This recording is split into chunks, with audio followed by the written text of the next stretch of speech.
I am dying to ask you this question. How did you get into Islam? Assalamu alaikum, brothers and sisters. Decided to make an account on Instagram and TikTok so we can reach the people who are already using those apps. Follow me on there, inshallah, so we can reach a bigger audience. You'll find the links in the description below. But if you're not using those apps, do not make an account just to follow me, because these platforms are full of fitna. I'm just making an account on there so we can reach the people who already use the app. May Allah Azza wa Jalla reward you all. You'll find the link in the descriptions, inshallah. Jazakallah khair. Do you have questions for me? Do you want to ask me something? I got a big question. Okay. So your name is Muhammed Ali, right? Like yes. the fighter? Like the champion? Yes. He's yes, my favorite like fighter of all time. Yes, mashallah. He's my favorite. He's my favorite. He's one of the people that we appreciate a lot and we like, and he's a very good person from our perspective, you know. Yeah, a wonderful charisma. So Muhammad is the last prophet of Islam, and then Ali is, for the Shia, is supposed to be like the other prophet, but Sunnis don't recognize him. I'm assuming you're Sunni. Are you asking the question or making a statement? I'm just making an assumption. Okay, yeah, no. Ali, that's all I'm making an assumption for. Yeah. No, Ali is not a prophet. Ali radiallahu anhu is the cousin of the Prophet Muhammad sallallahu alaihi wasallam. Okay. He is what we call a companion of the Prophet. A Prophet had over 100,000 companions, you know. Ali radiallahu anhu was one of them. But the difference is that Ali radiallahu anhu, he was also his relative. He was cousin. He's his cousin. But even Shias don't believe that Ali radiallahu anhu is a prophet. They believe Prophet Muhammad is the last and final messenger and last prophet because the Quran states that. So they believe in the same Quran that we believe in. And I'm a Muslim, because you were saying I'm assuming you're Sunni or this. I'm a Muslim. A Muslim who follows the Quran and the teachings of the Prophet. No, I got you. I get where you come from. I got you. I am dying to ask you this question. Okay, go ahead. How did you get into Islam? Like, can you tell me the story? I don't know. It could be as long. Heck, if you want to, you can take up the whole time. You can just kick me off at the end of the 30 minutes. I would just love to hear how you got in. Like, were you born into it? Was it something how did you come to know that you feel that this is the truest faith in the world? I just want to know how you came to that conclusion. Okay, I'll give you a brief story, because no, you don't have to be brief, but if you want to, but you know. I'll give you the brief story. Let's say I was not too old. Let's say I was young, obviously. I'm still young, but I'm saying when I was much younger, let's say I was 17, 18, something like that, right? Obviously, you live like any teenager would live or any young person would live. You just live your life, and your parents teach you about religion. You try to do because you're born with it, because your parents tell you to do it. Obviously, you do it. That's what most people do, right? Pray 5 times a day. So you pray 5 times a day, and obviously you don't do it seriously because your parents are telling you to do it, and you're still young and you don't understand any of these things, and you don't understand why you're doing a lot of the things, right? But I used to go with my father to lectures and hear scholars speak and stuff like that a lot, right? So I was young, and then I was living, as I said, a young life. Normal young life, whatever it is, playing games on the computer or whatever young people do, all of these things, And then, wait, hold on, before you go on. What's your favorite game? What games were you playing, man? Was it Call of Duty? I don't play these days. But when I was younger, I know. Yeah, I don't know if you know about these games or not. I used to play something was called. I ain't that old, man. Yeah. How old are you? I'm 37. Okay, yeah. So do you know a game? I don't know if you know this game or not, but it was called Conquer Online. Do you know about it? Anything? It's a PvP kind of game. You also got games I like that old. I am that old. Yeah, no. You're not that old. No, but there was different types of games. Basically, I used to play. Some of them were online, right? Okay. And some of them were just on the computer, just basic games, the very basic games that you play just on the computer without connecting with other people. Basically, one day, I just had it's a guidance from the Creator. So we believe Allah is the one who guides, right? So I had this realization of kind of thinking about life. I thought, okay, what do I want to be? What do I want to do in the future? How old were you? 17, 18. I was around 17. Still 17. Yeah, I was around 17 and 18. And what I was thinking is, okay, what is the purpose behind whatever I'm doing right now? So I'm playing games, I'm doing stuff. Why am I doing? Where am I going? Okay. So I thought, okay, let me work, let me study, let me go to university, and let me get a good job, and then let me make money. I'm sorry, I don't mean to cut you. Go ahead. No. You can interrupt anytime. I don't want to do that because I just want to. So I know you live in London. I'm in America. Were you originally from London? And I'm not trying to say that out of any disrespect. I'm not. No, I'm just trying to say I don't know. Are you originally from London? Because you sound like you have a little bit of an accent to me. And I do have an accent. But the thing is, I'm not from London, so I don't know how people who are Muslim. No. I do have an accent. I do have an accent. Okay. But this is the thing about me. I don't talk about my personal life, right? When it comes to social media, I try to separate between the personal life and the basically what we're doing for the sake of God, right? Two separate things for me. So no, I was not in London, but I'll give you that. I'll tell you that I was not in London, right? Okay. So I wasn't in London. And I was in a Muslim country. I'll give you that as well, so you can maybe get some context around that, right? So what I was thinking, as I said to you, I was thinking, okay, let me study, let me get good grades, okay, and then I'm gonna get a job, and then I'm gonna get money, and then what? Afterwards, what should I do? Let's say I make all money I want to make, okay? Yeah. If I make so much money, how much clothes can I really wear? Just one outfit on the day. It doesn't matter how many wardrobes that I have. Just one outfit I can wear per day. So there is no difference between me and the person who literally has no money. He's wearing one outfit per day. Yeah. I'm wearing one outfit per day, right? I was thinking, okay, if I make so much money, when we look at the food, right? How much food can you really eat? You can eat for one stomach. The poor person who has no money can eat for one stomach. And probably the food will taste better for him. Because the more food you eat, the less the taste of the food that you feel. That's why in Ramadan, when we fast, we feel the biggest taste of food. There's How long do you guys fast for? 30 is days. it like a day? Oh, it's 30 days. It's So you 30 guys days. actually fast no food for 30 days straight. Yeah. And from dawn all the way to sunset, no water, no food, nothing. No water, no food. From dawn to sunset for 30 days, right?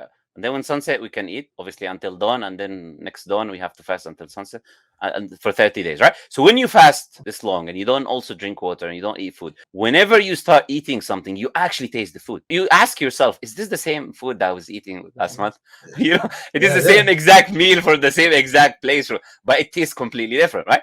So what I'm saying is, so I'm saying is that poor person might enjoy the food more than you, even if you're the richest person in the world, but because you're always eating certain things and you're always eating, and you get tired of the food eventually. When you eat the same thing every day and you eat the same thing, you always have to change because you already got tired. Even if you like the food, you got tired of it, you want to change it, right? So I was thinking like this, okay, you can only wear one outfit. You can only eat for one stomach. So you can only drive one car, even if you have 100 cars. You can only live in one house, even if you have 1 billion houses. So in reality, money is not giving you that much as people think money is giving you. That's what I was thinking in my mind at the time, right? And then I said, okay, let's say I became the richest person in the world. Richest man in the world, right? Let's say I became whoever the richest man in the world is today. You know, I'm not sure who he is. You know, he always changes, isn't it? I'm the richest man in the world today. I was thinking that can give me a lot of depression for so many reasons rather than giving me happiness. You understand? This level of money, rather than actually giving you happiness, look at the richest people in the world. It can give you a lot of depression for how all the stock market changes, the money goes, the money comes, what happens in your life, right? People are trying to cheat you. Friends are fake friends. They're trying to get your money. They're not actually your friends. And when you start thinking about it, you actually realize that being so rich is not that good. But I said, okay, let's say I was the richest person in the world. Yeah. I had all the money in the world. I had everything in the world, right? Mm-hmm. Then what? I kept saying, then what? I cannot go beyond that. Okay, I said, then what? Then death. Yeah. There is nowhere else you're going to go. It doesn't matter what you're going to become the sub-professor, then you're going to become the professor, then you're going to become one of the biggest professors in the world, then you're going to get the Nobel Prize. Then what? Yeah. Then death. Yeah. You're not going to go anywhere. So that's how I thought about it. I thought, okay, if death is the end of this journey for me, and money does not, which is the only thing that people think about, other than religion, you think about materialistic life. There's no other option. It's either the materialistic life, spiritual life, or money. That's what the two things that people think about or do in their day-to-day life. There's no third options, right? So I think, okay, if the materialistic life has nothing to do for me, and I'm going to die one day, then I actually need to make sure if actually this religion is true, or if God exists, or if this is actually real things. Because if it's not real thing, then okay, then life is just making money and trying to be as happy as you can, and obviously become happy and not happy. Happy and not happy is going to shift. But this is just life, so I'm just going to live my life and just make as much money as I can make and just live my life. If there is no God, if there is no religion, right? But I need to make sure, because I was thinking, okay, if the end is death, then if I die and I'm not on the right thing, I'm done, bro. You know. So this is the realization that really hit me. You know, okay, I need to take this more seriously now. Okay, my father is telling me about this. People are telling me about this. Other people believe in different things, right? So I need to make sure, is this the truth or not? And this is how the journey started. Okay, let me make sure, is Islam the truth or not? Let me actually investigate first what my religion teaches properly. Learn from people who are proper, who teaches me, scholars, people, or big students, knowledge, who will teach me the religion properly. And let me see what it has to offer. Then let me read other scriptures from other faiths, the major ones. Because I'm not going to concern myself with something that is not known. Because if God were to send you guidance, it's not going to be something that is hard to find. Because then it's not guidance. By definition. I agree. Yeah. Yeah. So I thought, okay, let me look at the major religions. I read the major religions. I looked at Islam, the evidences for Islam. They blew my mind. Right. And then I said, okay, let me look at the other religions. Maybe they have the evidences. And what I found is the more I ask questions in Islam, the more my faith increases. The more I know this is the reality, the truth. The more I ask questions in any other faith, the more I find bigger question marks, the more I find bigger problems.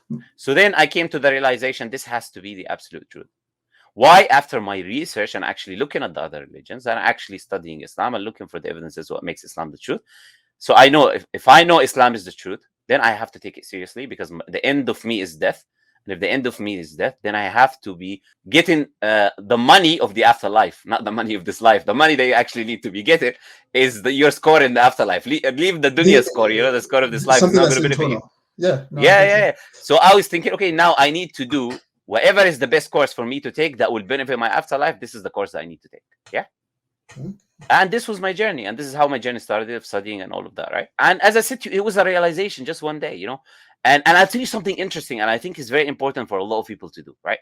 One thing that clicked this journey of realization for me is that I used to spend a lot of time on social media, as I tell you, games or this or that or whatever it is, right? But for some reason, I don't remember the specific reason right now, the internet was not working for like a couple of days. So you were someone who were removed from social media for 2 days. You were removed from essentially what we call distractions. This is why a lot of people never think about the afterlife, never really think about why they're here, because they're distracted. 24 hours, there's something distracting them.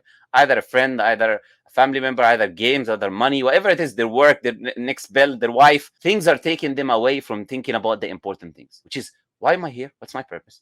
Why am I doing what I'm doing? Why am I making this money? Where am I going to go? Right? So for me, being separated from the internet was a big part of me going through that journey of thinking, because obviously you had time, and when you have time, you can think about important things in life, what you're doing and this and that, and you're not wasting your time. But the more busy you are, the less you will be thinking about these important questions. So I would essentially say this was kind of my journey, in a short format, I would say. This was a trigger for me, if you want to say there's a trigger, right? But essentially we say the guidance is only from Allah. So I was guided because Allah Azza wa Jal guided me, right? That's it. That's how I say. Allah puts in front of you the options. Allah puts in front of you the chances.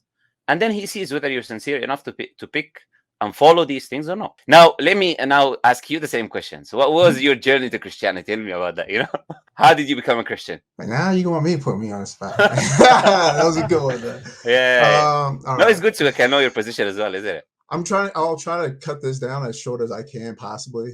If I get too long, just tell me to shut up. Okay. No problem. I wouldn't do that. Yeah, I was raised in a Christian family, like how you were raised in yours. When I was younger, I'm like, I'd probably say like 4 years old, I knew I had like a very passion for the music and stuff like that. When it came to God, that was good. But I really had no idea. You live like you're a child. You really don't understand the bigger things of faith. So growing up, I was a pretty much bad kid, I would say. I get in a lot of trouble. Got kicked out of 2 schools. So much stuff happened. I had this mentor. Good guy. He was first off, my father wasn't in my life at all. He was an abusive man, beat my mom, and my whole life I wanted revenge on my father.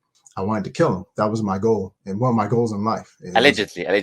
Allegedly. No, I ain't allegedly. I'm we're sorry. We're on YouTube, man. I'll tell you. Allegedly. I'll tell you right now. He's no longer with us. So, yes. but it's not because of me. Because No, I'm just saying, just so we can. Allegedly, we're not promoting any violence or anything like that. No, Yes. We're not promoting any violence. Yes. I'm just trying to be candid. I understand. No. I appreciate the honesty. Yeah, no problem. So, in my mind, that was my mindset because he stabbed my mom, and so growing up, I had that level of grudge against him. Mm-hmm. So when I was about 9 years old, one of my mom's friends, his name was Angel. He was a Christian guy. He took me under his wing. I didn't like him at first. I was like, I'm like, who the heck is this guy? Who you? And then he would like tell me about God. Man, I'll tell you, man, it was the most boring thing I've ever seen in my life. I thought the Bible was the worst. I thought. That's interesting. Just sorry to interrupt you, but it was the opposite for me. Even though when I was just 5, 6, 7, 8, 9, 10 years old, when I used to go and listen to the scholars, I used to enjoy it. Interesting. Yeah, even one day, my brother, he said to me, "Come, let's play," right? And my father, he wanted me to go to the mosque with him. And I was so, this meme where you don't know which red button that you click and you're sweating. This picture where someone who is sweating, he doesn't know which choice to make, right? Yeah, I was in that position. I was in that position. I don't know. Should I go to, because I like going there. Yeah. Even though my brothers come, let's play, I'm young, I'm 10 years old or 12. But I did used to love it, right? This was one of the things for me, But sorry, go ahead. You said you didn't like it. No. So boring. It was boring. No. See, let me make it more clear. When it's a bit different because the scriptures, when you read it, it's just there's so many layers to it. So as a child, when you're reading, you're like, what am I reading? Yeah, Like, absolutely. what is this? And it's not something that's easy to, I don't care what language it is. It doesn't, it's like, it's not something that you can meditate on one verse for an eternity, literally. Mm-hmm. Like, it's not something that's easily digestible. So I'm with my mentor. He's teaching me last, and I'm not, after a while, I started liking this guy, but it wasn't so much him. I mean, it was him. It was a catalyst. But God, I felt, God uses everybody. So I was illiterate at the time too, because it's not like I wasn't I couldn't learn. It's because I cared more about playing and doing stuff that I really didn't care about my education. Got in a lot of trouble. One day, it was like, I'll never forget. I got so much bad trouble. They put me in this bad kids class. They had no place to put me because of my age group. So they put me in people who were like 2 years older than me in this bad kids class because they had no place to house me for my age group. So one day, I'll never forget, in the summertime, I was at home and something hit me like a spark. I don't know, it was the Holy Spirit.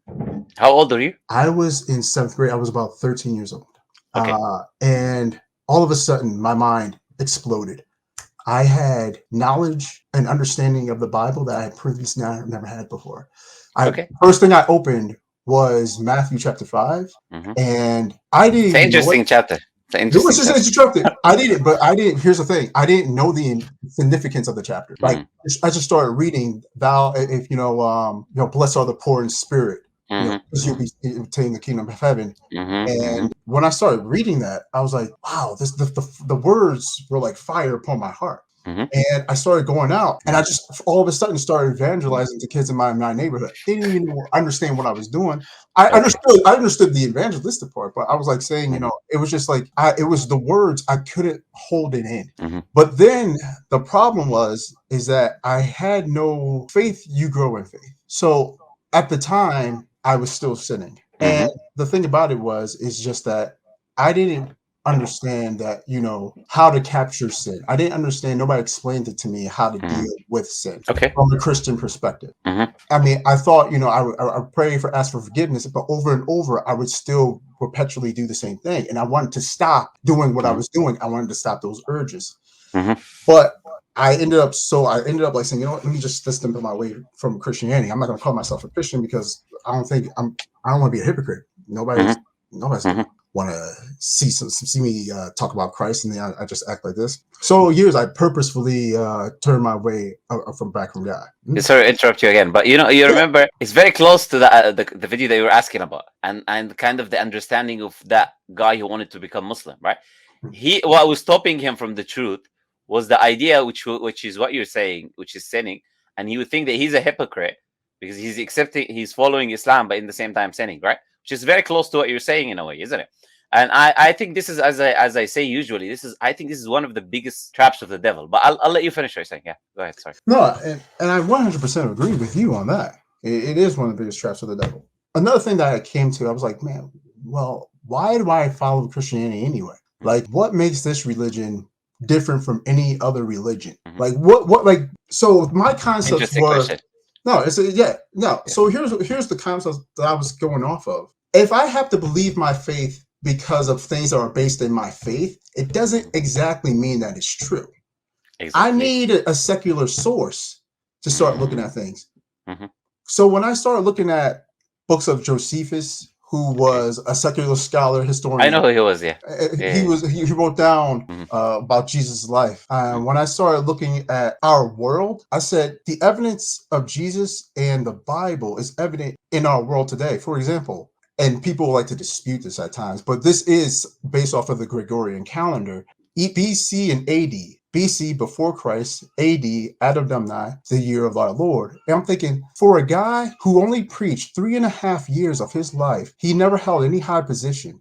He didn't go outside of the area that he was born in. He pretty much lived as a vagabond. And this man called himself the Son of God. He was either crazy, lying, or he had to be who he said he had to be.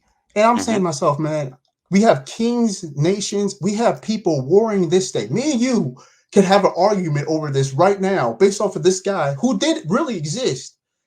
and at the same time causes so much division by saying his name alone. And when I started thinking about that, why do people take his name in vain and God's name in vain?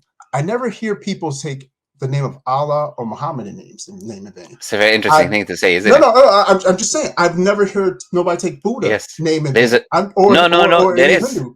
I There is. haven't. No, what I'm just saying, from an American, Yeah. Black American standpoint, I've never heard it from my perspective. Maybe you have, but I see it so much on movies. I see it everywhere. It's promoted everywhere. I thought it was interesting. I mean, today in my country, they hate God so much. They hate you. You say something about Jesus, they will stone you. You say something about Islam, they will stand up for you. It's a very I don't know about that, man. Come on, bro. Well, see, it's a bit of a stretch, I would say. A little bit, just a little bit. No, because I hear a lot of you guys.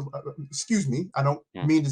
No. I don't worry. I don't get. But I do hear Muslims say that the Western world is trying to say this. And believe me, if you're in America, you would be surprised. My president, Biden. All right, the Democratic Party, they're in strong support of Muslims, and no. Believe me, you'd be surprised.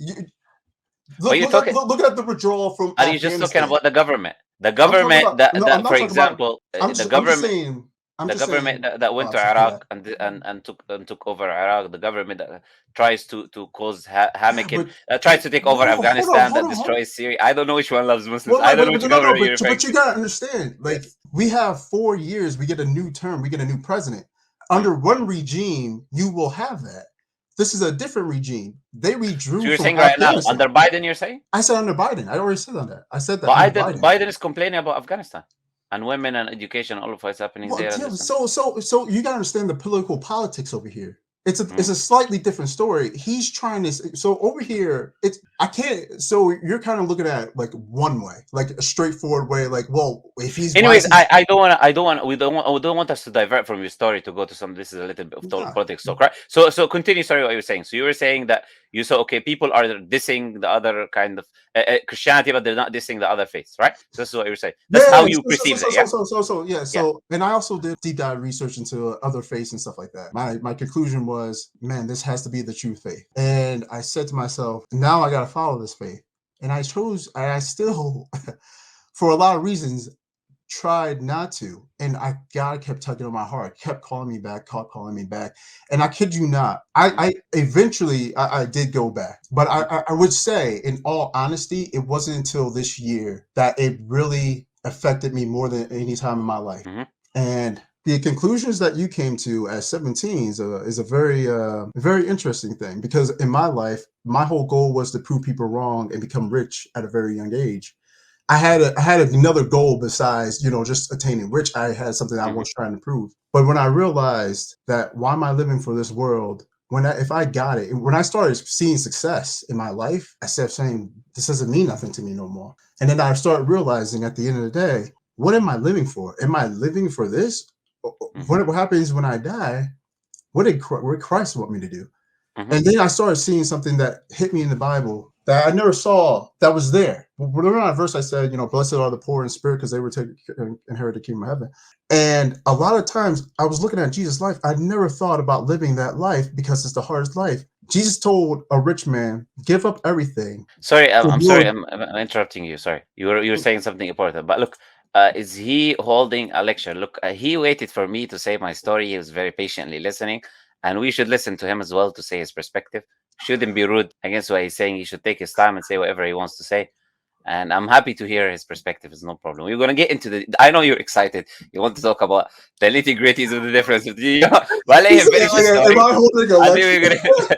No. I like that guy. Who's that person? Who's that person? I have no idea. First time I see him. I don't even know if he's a Muslim. I'll tell you that right now. You're a funny guy. I don't know. He could be even not Muslim. I'm not sure. I'm just telling him that you have your right to say what you want. You can continue. Anyway, sorry. So you're saying you came across this verse. I actually was going to finish up. This was. Yeah, I know you were. But I'm just telling them this, so you don't get any of these comments again. So long story short, as Jesus said that it's easier. So he asked the young man to give up all your riches, and you'll have more eternity in heaven. And the young man walked away because he had so much riches. And Yes. Jesus said, you know, it's easy for a camel to go through the eye of a needle than for a rich man to inherit the kingdom of heaven. And I Mhm. started realizing what I'm doing is the complete paradigm opposite. I started now, want to give away everything in my life Mhm. and give it all up to Christ. Mhm. Be completely unmaterialistic, and not just materialistic, submit 100% to the ways of Christ. Because Christ So died on the cross for me. Why okay. shouldn't I work for that? So okay. So interesting perspective and interesting kind of story. Interesting experience in life. But what I want to say is this, right? What is it the main difference that you see between your experience and mine?